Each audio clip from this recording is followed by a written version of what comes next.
இந்த வீடியோல நம்ம பலரும் நம்மள்ட்ட கமெண்ட்ல கேட்கக்கூடிய கேள்வி என்னன்னா 2002 இருந்து 2005 எஸ்ஐஆர் உடைய தகவல்களை நாங்க எப்படி எடுக்கிறது? ஒன்னா அது நம்மளுடைய தகவலா இருக்கலாம், இல்ல என்னுடைய பெற்றோர், என்னுடைய உறவினர்கள், என்னுடைய தாய் தந்தை தாத்தா பாட்டியுடைய தகவலை எப்படி நான் 2002 உடைய லிஸ்ட்ல இருந்து எடுக்கிறதுன்னு சொல்லிட்டு கேட்டிருக்காங்க. அதுக்கு ஈஸியான ஆன்லைன் மெத்தட் இருக்கு, அதுதான் பார்க்க போறோம். ஃபர்ஸ்ட் நீங்க பாத்துட்டீங்கன்னா கூகுளுக்குள்ள போய்க்குங்க. போனா இருந்தாலும் சரி, லேப்டாப்பா இருந்தாலும் சரி, கம்ப்யூட்டரா இருந்தாலும் சரி, எதுல வேணா போலாம். நீங்களே போய் பாருங்க. இதுல நீங்க என்ன பண்றீங்கன்னா, இப்ப இதுக்கு நீங்க பாத்தீங்கன்னா வெப்சைட் டைப் பண்ணும். வெப்சைட் நீங்க கையில வச்சிருக்கக்கூடிய ஃபார்ம்ல பின்னாடி திருப்பி பாத்தீங்கன்னா 2வது லைன்ல இருக்கும். அந்த வெப்சைட்டை டைப் பண்ணிக்கோங்க. நான் வெப்சைட்லாம் டைப் பண்ண தேவையில்ல. நான் ஓட்டர் இசிஐ அப்படின்னு டைப் பண்ணாவே அதே வெப்சைட் தான் வரும். நீங்க ஓட்டர்னு போட்டாவே இதுதான் வரும். எலெக்ஷன் கமிஷன் ஆஃப் இந்தியா, இந்தியாவுடைய எலெக்ஷன் கமிஷனுடைய வெப்சைட் தான் இது. இதுதான் அந்த பேப்பர்ல கொடுத்துருப்பாங்க. அந்த வெப்சைட்குள்ள தான் நம்ம போய்க்கிறோம். இதுக்குள்ள போயிடுறோம். உள்ள போனோனுமே எல்லாருக்கும் இப்படிதான் வரும். போன்லயா இருந்தா கீழே கீழே வரும், லேப்டாப்லயா இருந்தா இந்த மாதிரி சைட்ல வரும். இதுல பாத்தீங்கன்னா search your name in last SIR அப்படின்னு சொல்லிட்டு இந்த ரைட் சைட்ல இருக்கக்கூடிய ப்ளூ கலர் பெட்டி இருக்கு பாருங்க, இதை தான் கிளிக் பண்ணிக்கணும். Search your name in last SIR, கடந்த எஸ்ஐஆர்ல என்னுடைய பெயரை சொல்லு அப்படின்னு அர்த்தம். இப்ப இங்க வந்ததுக்கு அப்புறம் அது என்ன ஸ்டேட்ல நீங்க இருந்தீங்க 2002லன்னு கேக்குது. நாங்க 2002லயும் தமிழ்நாட்டுல தான் இருந்தோம் அப்படின்னு நான் கொடுக்குறேன்.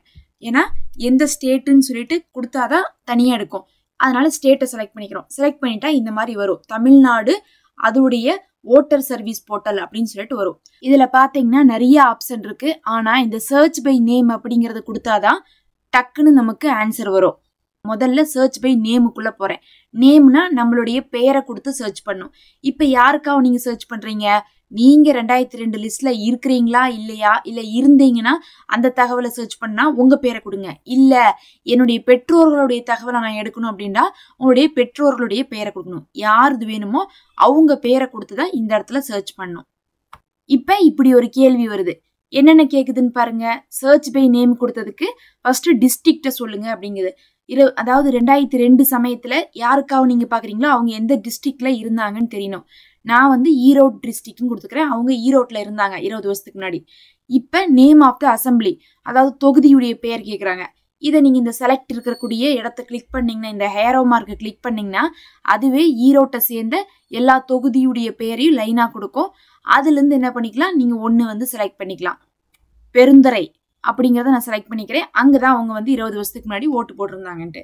அடுத்து name of the polling station, அதாவது அந்த பெருந்துறையில எந்த போலிங் ஸ்டேஷன், எந்த பூத்துல அவங்க போட்டாங்க அப்படின்ட்டு. இப்ப இந்த போலிங் ஸ்டேஷன்ல பார்க்கும்போது panchayat union primary school north area லோபாட் அப்படின்னு நான் கொடுத்துக்கிறேன். அங்கதான் அவங்க ஓட்டு போட்டிருந்தாங்க.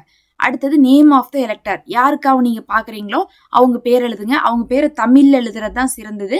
அதனால தமிழ்ல எழுதிருங்க. அதுக்கப்புறம் அவங்க யாரையாவது அந்த சமயத்துல ரிலேஷன்னு போட்டிருப்பாங்க, அவங்களுடைய பேரை எழுதுங்க. அவங்களுடைய அப்பா பேரோ அம்மா பேரோ கணவன் பேரோ மனைவி பேரோ போட்டிருப்பாங்க. தெரிஞ்சா எழுதுங்க, தெரியாட்டினா அதை விட்டுருங்க. ஏன்னா இது இம்பார்ட்டன்ட் கிடையாது, தெரியாதுன்னா விட்டுறலாம். அடுத்தது ஜெண்டர், ஜெண்டர் அவங்க மேலா ஃபீமேலா அப்படிங்கறதை கொடுத்துட்டு இந்த இடத்துல சப்மிட் கொடுத்துட்டீங்கன்னா அது என்ன பண்ணும், தேடி சொல்லும். நெட்டு ரொம்ப வீக்கா இருக்கு, சுத்திட்டே இருக்குது, அதனால லேட் ஆகுது அப்படிங்கறதுனால நான் இதோட முடிச்சுக்கிறேன். இந்த மாதிரி சப்மிட் கொடுத்தாவே போதும், இருந்தா காமிச்சிரும். அதை பார்த்து நீங்க அப்படியே என்ன பண்ணிக்கலாம், அந்த ஃபார்ம்ல எழுதிக்கலாம். இந்த மாதிரி தான் உங்களோடதோ இல்ல உங்க குடும்பத்தை சேர்ந்தவங்களதோ சர்ச் பண்ணி பார்க்கணும். நெட்டு புவரா இருக்கிறதுனால நிறைய நேரத்துல காட்ட மாட்டேங்குது. அதனால பொறுத்திருந்து கொஞ்ச நேரம் கழிச்சு பண்ணி பார்க்கலாம். முக்கியமா காலையில நேரமா பண்றது, நைட்டு கொஞ்சம் லேட்டா பண்றது, இப்படி பண்ணோம்னா நமக்கு கிடைக்கிறதுக்கு நிறைய வாய்ப்பு.